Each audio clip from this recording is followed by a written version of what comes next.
The next aspect of the V4 engine I'm going to work on is the engine block, which will basically be these two pieces. I've got the pattern, kind of sized it to fit on a 0.75 inch or 3/4 inch piece of wood. That's typically what we would get in the US. Ironically, as I went and actually measured all the pieces of wood I had laying out around my workshop, the only one that was actually exactly that size was some pine from New Zealand. But whatever. Things tend to be typically pretty close to that. If they're a little bigger, you can just cut this and, adjust it. Put the pattern pieces on separately. And so I'm going to go about attaching that pattern to my wood and cutting it out. Alright, I have the pattern attached to the wood. It was kind of difficult to get things to line up. It might have almost been easier to just cut the sections out completely and then paste them on one by one rather than doing the fold and nesting it on, but I got it all to line up. Initially I'll cut out the block shape.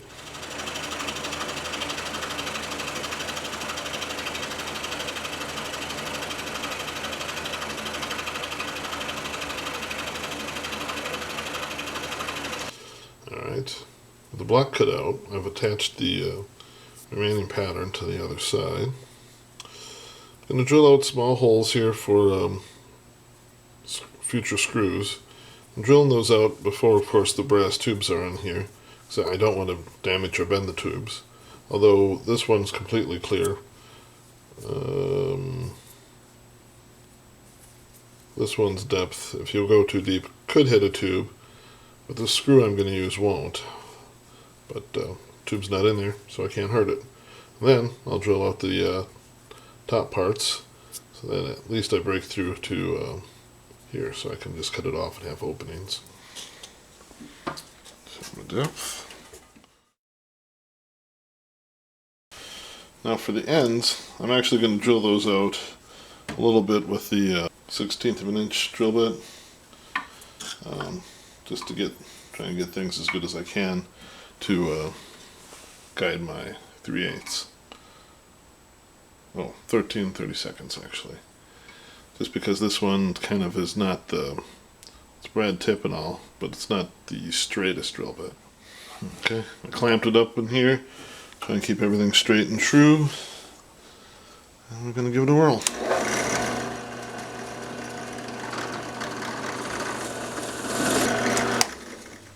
Seemed to go pretty easy. Because this is a pine, it's pretty soft wood to drill, so that makes it quick and easy. Probably make the task of sanding and getting the tubes in there a lot easier too. I had set the depth beforehand, so we should be just past that line here, so I'll cut it off and expose the openings.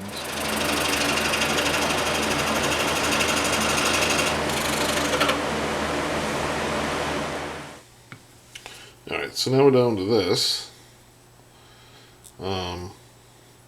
So I got two tubes here. So I've already gone around the edge with a knife and just kind of tapered the edge. It's kind of hard to see, but just so it's, has a nice smooth edge for accepting the piston. Then we're going to basically insert them in this way until they're flush with the end.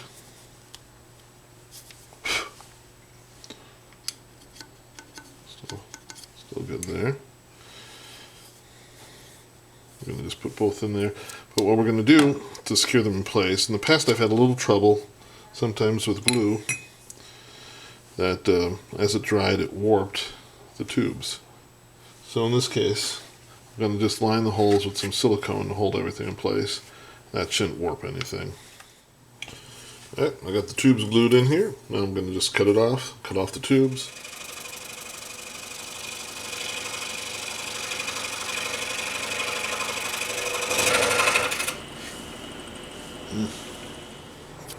So I'm going to drill up my holes now, like these, and then it's a matter of getting the cylinders smooth enough for these to move. And again, right now they're pretty tight. There's some silicone in there. Looks like they may have warped when I put them into the wood too a little bit, but a little work and we'll be able to get that moving freely again. For the top holes, or for the bigger holes, I'm drilling two side-by-side 3/16. I'm going to first do a pilot hole at 1/16 to help, in theory, help guide the 3/16 and the two paths. Get a set of depth, don't want to go too far.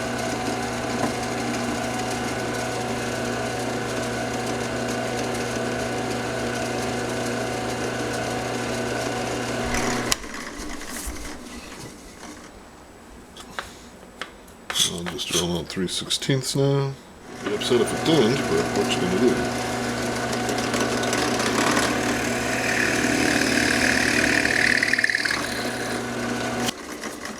Okay, my hole didn't really come out the way I wanted, so I'm going to use this bit here, just kind of extend it back and forth. So I drilled out these 1/8, then did what I could to deburr the insides with kind of a diamond bit that's kind of a bubble shape on this one. Did a little bit, didn't work the greatest. Then I still didn't have a clean enough fit, so I worked with varying degrees of sandpaper on a dowel in my drill press, mainly 600 and 800. You also can finish it off by doing a little of this, otherwise you get kind of a ridged in there. I also tried buffing later with a small tip on my rotary tool.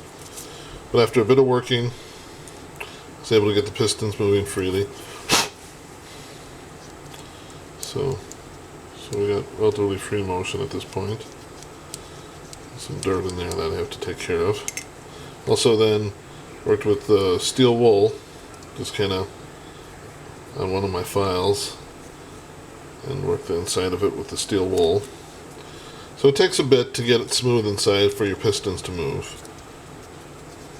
But eventually you get it. Also, it's always good to clean it out after doing the steel wool because little bits remain in there and seize it up. But these will get buffed more. The cylinders will get buffed more. Now I'm going to cut out the final long profile here. Just has a little piece that sticks out for a screw to go into.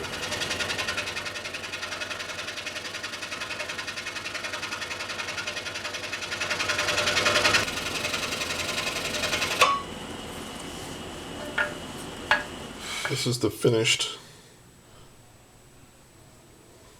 left half, or right, depending which way the engine ends up facing, portion of the engine block.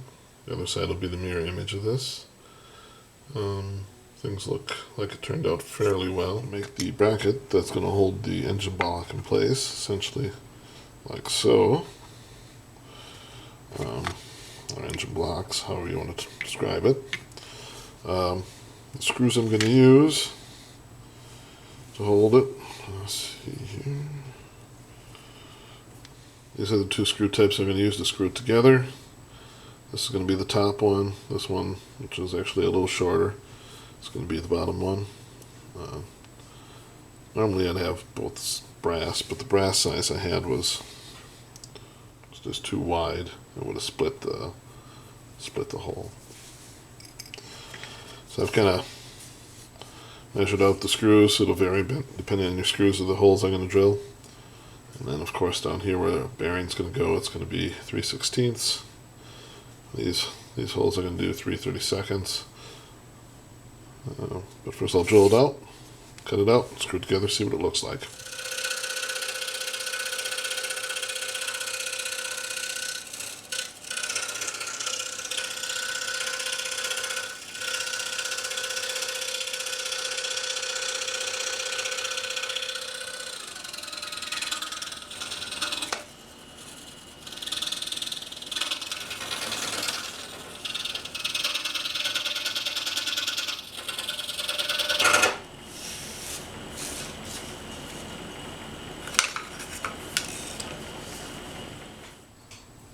This is what the engine support looks like cut out.